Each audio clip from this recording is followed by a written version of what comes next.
来看台北市的消息，台北市大安区这个半暝有通缉犯的拒绝临检，搁弄警察员警当场开12枪，其中有2个员警好车拖咧行，受伤被送去病院。这个嫌犯中2枪，经过抢救了后救无活。这个36岁姓蔡的嫌犯是5月份因为诈欺被通缉，警方除了伫车顶超出到这个丧尸烟弹以外，伫身躯嘛超到敢若是安尼他名白色的毒品。 暗时，员警做例行路检，修理车一开始有配合，不过刷落来。修理车雄雄冲去分隔岛，一个员警甲车窗掠条条。看头前无路，嫌犯把骨塞一大輪，搁吹油门，一个员警互逼去分隔岛的边仔，当场就倒落。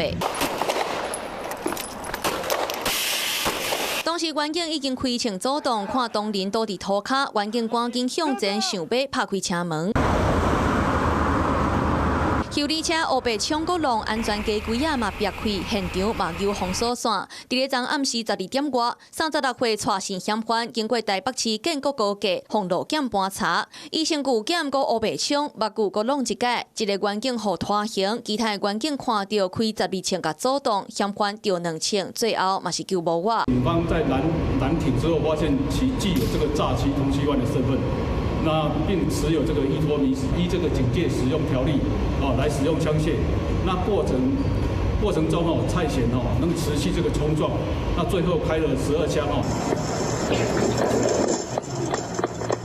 警方除了伫咧车顶找到毒品，着枪的蔡姓嫌犯送医了后，医护人员伫咧伊腹肚内底发现一包白色晶体粉，初验阁有安非他命的反应。这个事故嘛造成2个员警受伤，若嫌犯拒检乌白枪的原因，阁需要查清。